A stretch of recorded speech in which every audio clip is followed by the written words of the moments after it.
We all have a need for healthy attention from the people that are... Well, a need for... Squirrel! Love Ed with Julie and MJ.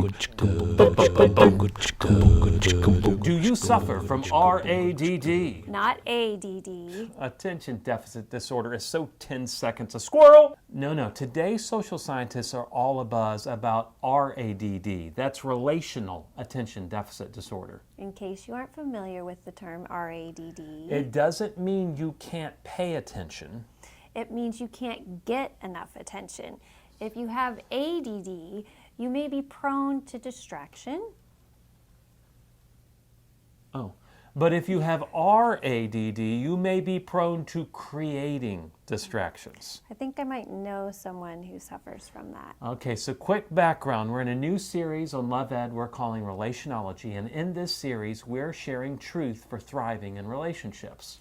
We began 2 weeks ago by clarifying the basic human need for healthy, intimate relationships. Relationships of depth and understanding where you can know and be known fully by the important people in your lives without having to hide. It's the desire for that kind of connection that really drives us. But, however, as we discussed last week, intimacy requires these little things like skills, time, intentionality, vulnerability, requirements that tend to deter us from seeking intimacy. Instead, many of us will satisfy our souls with relational needs that are far easier to attain. And those are what we call intimacy imposters, relational needs that we either seek out or settle for other than intimacy. And if you haven't guessed already, this week's intimacy imposter is attention. I'm sorry, what? We all need it. We all need a healthy amount of attention from the people that we're close to. But too much of a good thing is a bad thing. And too much attention is a very bad thing.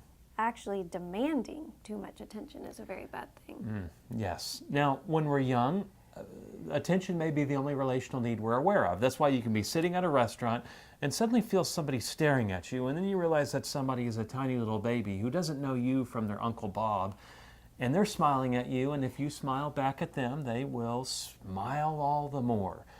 And that's normal for little babies. But when we grow up, we shouldn't be looking for attention from people we don't know sitting across a restaurant.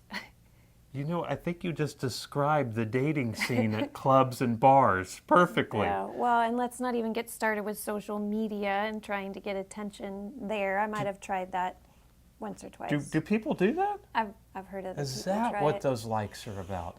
Look, there's lots of reasons why someone might suffer from RADD, but Julie and I are not therapists, so we cannot shrink you. I'm sure they're disappointed about that. Yes. But in our date night advice blog, we can help you recognize the symptoms of RADD in yourself or in others.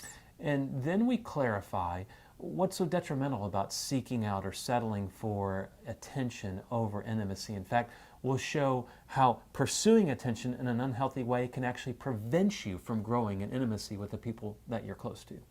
Michael also shares the peekapoo principle, which can help wean you off of your desire for attention. Gee, do you have to pay money to get all this information? No. And lastly, we go to God's Word to find how we can discover a deeper satisfaction in the attention of God than we could ever get from some attractive stranger across the room. So check out our DNA readings. You can click on the link that is below this video. And then join us next week when we reveal the next intimacy imposter on Love Ed with Julie and MJ. And Squirrel. Love Ed with Julie and MJ.